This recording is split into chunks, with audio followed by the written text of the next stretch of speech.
The early 1960s presented a changing landscape for American car makers. Young buyers, the baby boomers, were growing up. They wanted cars that were exciting. They desired performance and style. This was a new market. Detroit was slowly starting to notice this shift. The old ways of selling cars based purely on size and comfort were becoming outdated. A new energy was needed in the automotive world. Pontiac, a division of General Motors, wanted to tap into this youthful energy.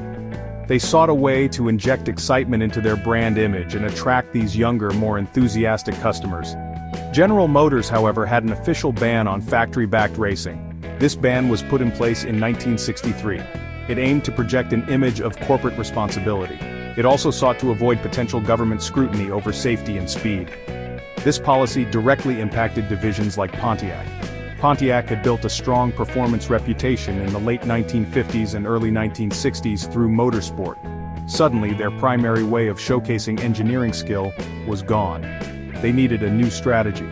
The engineers and marketers at Pontiac were not ready to give up on performance. They just needed a different way to deliver it to the public. This corporate restriction forced Pontiac to think creatively. If they could not race, they would bring racing spirit to the street. The division was led by dynamic individuals. They were not afraid to push boundaries. Seaman Bunky Knudsen had set Pontiac on a performance path. Now, others would carry that torch. The desire was to build a car that was fast, affordable, and appealing to the youth. It had to be something that spoke of freedom and power. This car would need to sidestep the corporate rules if possible by being an option rather than a distinct model initially. The idea for what would become the GTO started as hushed conversations. It was a skunkworks project almost. The goal was simple but revolutionary for its time. Take a mid-sized car, the Pontiac Tempest, then install the most powerful engine available from Pontiac's full-sized car line. This was against GM policy. The policy limited engine size in intermediate cars, but the team believed in the concept. They saw a gap in the market. They knew that if they could build it, the young buyers would come. This was the beginning of a legend, born from a desire to innovate and a touch of defiance. The Pontiac GTO was not born from a committee decision. It was the brainchild of a small group of passionate car people. John Z. DeLorean was Pontiac's chief engineer at the time. He was a brilliant and unconventional automotive executive. DeLorean understood the youth market. He knew they craved excitement and performance. He was willing to bend the rules to create something special. His leadership was crucial. He championed the GTO project tirelessly. He saw the potential for a car that could redefine Pontiac's image and capture a new generation of buyers, even with GM's racing ban in full effect. Working alongside DeLorean were two key engineers. Bill Collins and Russ G. were instrumental in the GTO's development. Collins was a chassis expert. G. was an engine specialist. Together they figured out how to make the concept work. Their task was to fit Pontiac's powerful 389 cubic-inch V8 engine into the lighter Tempest body. This was no small feat. It required clever engineering solutions. They had to ensure the car would handle the extra power safely. Their technical expertise turned DeLorean's vision into a tangible reality, creating a balanced and potent machine. The core philosophy was simple. It was a classic hot rodder trick. Put a big, powerful engine into a smaller, lighter car. This formula promised thrilling acceleration. It also kept the price relatively affordable. The Tempest was a good platform. It was stylish and not too heavy. With the big V8, it would become a street fighter. DeLorean, Collins, and G believed this combination would be irresistible. They were betting on the idea that raw power and youthful styling would outsell corporate conformity and overly sensible designs. They were absolutely correct in their assessment. Convincing General Motors' top management was the biggest hurdle. GM had strict rules about engine displacement in its intermediate cars. The limit was 330 cubic inches. The GTO's proposed 389 V8 far exceeded this. DeLorean used a loophole. He proposed the GTO not as a separate model but as an option package for the Le Mans version of the Tempest. This meant it wouldn't need the same level of corporate approval. Pete Estes, Pontiac's general manager, supported the idea. He took the risk and approved it for production. This decision would change automotive history forever. The Pontiac GTO officially arrived in the fall of 1963. It was introduced as an option package for the 1964 Pontiac Tempest Le Mans. The package cost an extra $295. This was a very reasonable price for the performance it offered. Buyers who ticked the GTO box received a significant upgrade. The car was transformed from a sensible family car into a potent street machine. Pontiac initially planned to build only 5,000 GTOs. They were unsure how the market, or GM management, would react. This cautious approach soon proved to be a massive underestimation of the car's appeal. The heart of the GTO package was the engine. It was a 389 cubic inch V8. This engine came from Pontiac's full-size Catalina and Bonneville models. In the GTO, it produced 325 horsepower with a single 4-barrel carburetor. An optional tri-power setup was also available. This featured 3 2-barrel carburetors. It boosted horsepower to 348. The GTO package also included a manual 3-speed transmission with a Hurst shifter. Heavy-duty suspension, dual exhausts, and distinctive GTO badges completed the transformation. It was a complete performance package ready for action. The public reaction was immediate and overwhelming. Young buyers flocked to Pontiac showrooms. They wanted the GTO. It was exactly what they had been waiting for. The car offered incredible performance for the money. Car magazines raved about its acceleration. A GTO could sprint from 0 to 60 miles per hour in under 7 seconds. This was very fast for a mainstream car in 1964. Pontiac sold over 32,000 GTOs in its first year. This was more than 6 times their initial estimate. The GTO was an instant success story. The name GTO itself was a bold statement. It stood for Gran Turismo Omologato. This Italian phrase meant Grand Touring Homologated. It was borrowed from Ferrari. Ferrari used it for cars certified for racing in the Grand Touring class. Some automotive purists were outraged. They felt Pontiac had no right to use such a prestigious European racing designation on an American production car, but the controversy only added to the GTO's mystique. It made the car seem even more rebellious and desirable to its target audience. The name stuck and quickly became legendary. The 1964 Pontiac GTO didn't just sell well, it effectively created a new class of American car, the muscle car. Before the GTO, performance cars were often expensive sports cars, or they were full-size sedans with optional big engines. The GTO offered a different formula. It combined the power of a large V8 engine with the lighter body of an intermediate-sized car. It also had a youthful image and an affordable price. This combination proved to be incredibly popular. It set the template for many cars that followed throughout the decade. Other American car manufacturers quickly took notice of the GTO's success. They rushed to develop their own competitors. Ford responded with the Mustang. Dodge introduced the Charger and the Coronet RT. Chevrolet, Pontiac's sister division at GM, eventually launched the Chevelle SS 396. Plymouth brought out the Roadrunner and GTX. The GTO had started an automotive arms race. Each manufacturer tried to outdo the others with more horsepower, bolder styling, and more aggressive marketing. The muscle car era had truly begun, all thanks to Pontiac's gamble. Pontiac's marketing for the GTO was brilliant. It was handled largely by Jim Wangers. He was an advertising executive who worked closely with Pontiac. Wangers understood the youth market perfectly. The ads for the GTO emphasized its performance and rebellious spirit. They used exciting imagery and slogans. One famous ad featured the GTO alongside a tiger, a symbol of power and grace. This marketing helped to build the GTO's image as the Great One or the GOAT. The car was portrayed as something wild and untamed, perfect for young drivers seeking thrills. The GTO became more than just a car. It became a cultural symbol of the 1960s. It represented American power, freedom, and youthful exuberance. It was a car that made a statement. Driving a GTO meant you were part of a special club. It was a car for cruising Main Street on a Saturday night. It was a car for leaving competitors in the dust at a stoplight. The GTO captured the spirit of a generation. Its impact went far beyond sales figures. It helped to define an entire decade of American automotive history and culture. Section 5.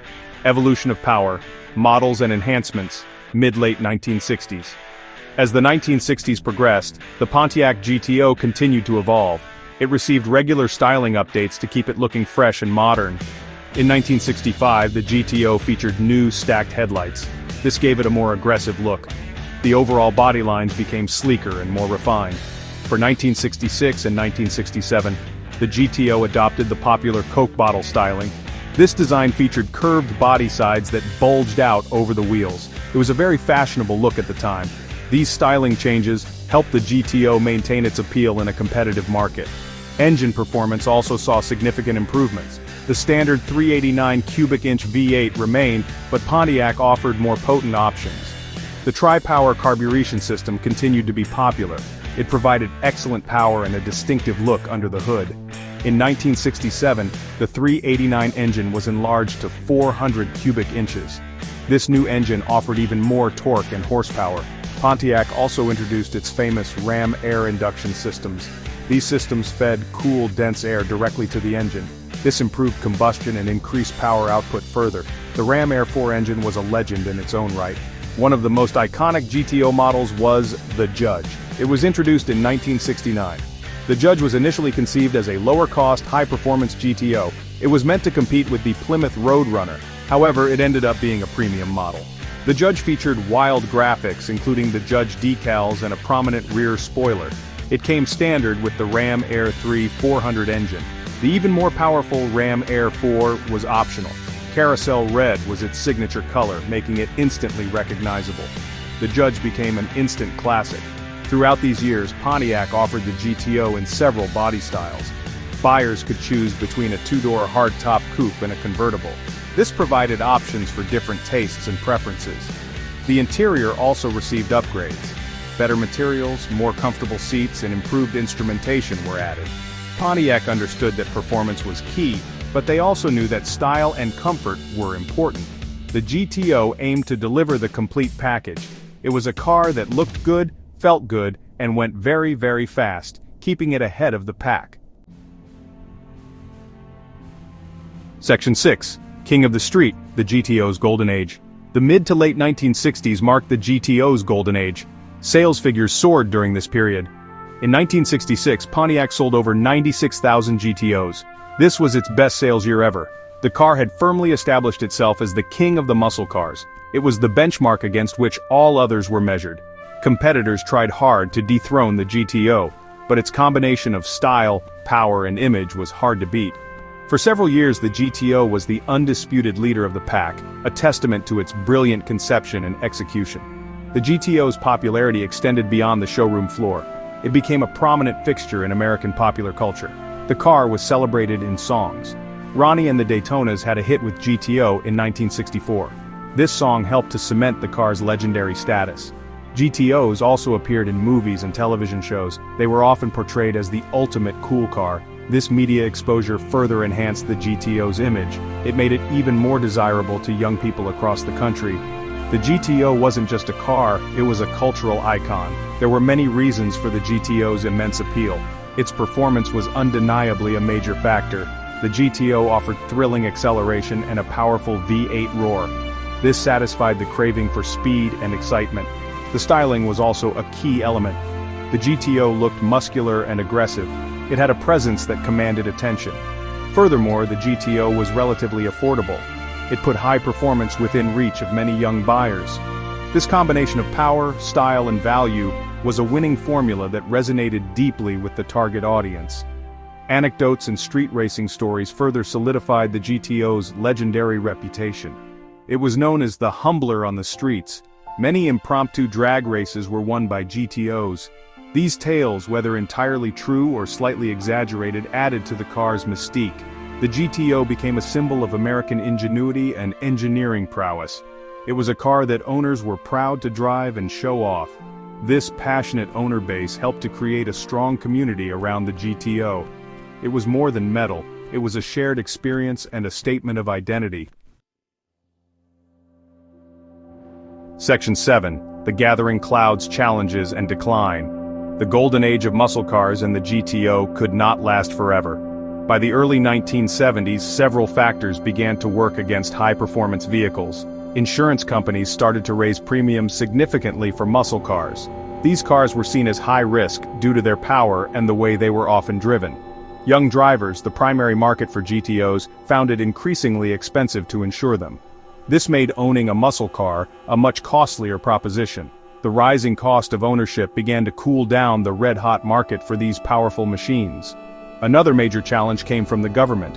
The Clean Air Act of 1970 mandated stricter emissions controls for automobiles. This forced manufacturers to detune their engines. Compression ratios were lowered, less aggressive camshafts were used, catalytic converters were eventually added. All these changes reduced horsepower and performance. The powerful V8 engines that defined the muscle car era became less potent. The GTO, like other muscle cars, suffered from these power-sapping regulations. Its once mighty roar began to quiet down. The final blow for many muscle cars was the 1973 oil crisis. An oil embargo led to a sharp increase in gasoline prices. Long lines at gas stations became common. Suddenly, fuel economy became a major concern for car buyers. Thirsty V8 engines, like the one in the GTO, fell out of favor. Consumers started looking for smaller, more fuel-efficient cars. The market for big, powerful muscle cars dried up rapidly. The priorities of the American car buyer shifted dramatically in a very short period, leaving little room for vehicles like the GTO. The Pontiac GTO struggled to adapt to these changing times. For 1972, the GTO reverted to being an option package on the Le Mans. Its sales continued to decline. In 1974, it was based on the smaller Pontiac Ventura platform for a single year, powered by a 350 V8. A far cry from its glory days. It was a shadow of its former self. At the end of the 1974 model year, Pontiac quietly discontinued the GTO. The original muscle car era had come to an end, and its first hero faded away. Section 8. A fleeting revival. The GTO's return in the new millennium.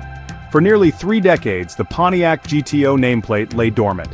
It lived on only in the hearts of enthusiasts and collectors. Then in the early 2000s, General Motors decided it was time for a revival. Bob Lutz, GM's vice chairman at the time, was a strong advocate for bringing back exciting cars. He saw an opportunity to resurrect the legendary GTO. The plan was to import a performance coupe from GM's Australian division, Holden. The Holden Monaro was a well-regarded rear-wheel drive V8 coupe. It seemed like a suitable platform for a new GTO. The new Pontiac GTO was launched in 2004. It was based directly on the Holden Monaro VZ. This meant it had a modern chassis, independent rear suspension, and a powerful V8 engine. The initial 2004 model came with a 5.7-liter LS1 V8 engine. This engine produced 350 horsepower. It delivered strong performance. For 2005 and 2006, the GTO received an upgrade to the 6.0-liter LS2 V8. This engine made 400 horsepower. The new GTO was undoubtedly fast. It could accelerate from 0 to 60 mph in around 5 seconds. Despite its impressive performance, the revived GTO received a mixed reception. Many critics and enthusiasts praised its V8 power and refined handling. It was a comfortable and capable Grand Tourer. However, its styling was a point of contention. Some felt it was too bland and conservative. It didn't have the aggressive, uniquely American look of the original GTOs. It looked too much like a generic modern coupe to some. The connection to the legendary GTOs of the 1960s felt weak to many purists, who expected a more dramatic design. Sales of the new GTO were modest. They never reached the levels GM had hoped for. Several factors contributed to this. The understated styling was one. The relatively high price point was another. It also faced strong competition from other newly revived muscle cars like the Ford Mustang. After just 3 model years, Pontiac discontinued the GTO again at the end of 2006. While it was a competent performance car, it failed to fully recapture the magic and cultural impact of its namesake. The revival was a noble effort, but ultimately short-lived. Section 9. The enduring roar, legacy, and lasting influence. Even though the GTO is no longer in production as of 2025, its legacy is incredibly strong. Original GTOs from the 1960s and early 1970s are highly prized collector cars. Models like the Judge and those with Ram Air engines command very high prices at auctions. Restoring and preserving these classic muscle cars is a passion for many enthusiasts. The GTO represents a golden era of American automotive history. Its combination of power, style, and cultural significance ensures its place as a true icon. Owning one is like owning a piece of history. The Pontiac GTO's influence on car design and marketing is undeniable. It proved that a relatively affordable car could offer thrilling performance and capture the youth market. This lesson was not lost on other manufacturers. The GTO's success paved the way for generations of performance cars that followed. Even today, modern muscle cars like the Ford Mustang, Chevrolet Camaro, and Dodge Challenger carry the spiritual DNA of the GTO. They offer powerful V8 engines, aggressive styling, and rear-wheel drive, just like the original muscle car king. The spirit of the GTO lives on in the enthusiasm for American performance. It showed that cars could be more than just transportation. They could be objects of desire, symbols of freedom, and expressions of individuality. The GTO was about raw power and a rebellious attitude. This resonates even with car fans born long after the GTO's heyday. The name itself still evokes images of burning rubber, roaring engines, and open roads. It represents a time when American cars were bold, unapologetic, and immensely fun to drive. In automotive history, the Pontiac GTO will always be remembered as the Great One. It was the car that arguably started the muscle car craze. It defined a generation and became a legend. Its story is one of innovation, rebellion, and a deep understanding of what car enthusiasts truly wanted. While Pontiac as a brand is now gone, the GTO's roar continues to echo. It serves as a reminder of a time when a few mavericks at an American car company dared to build something truly special, changing the automotive world forever.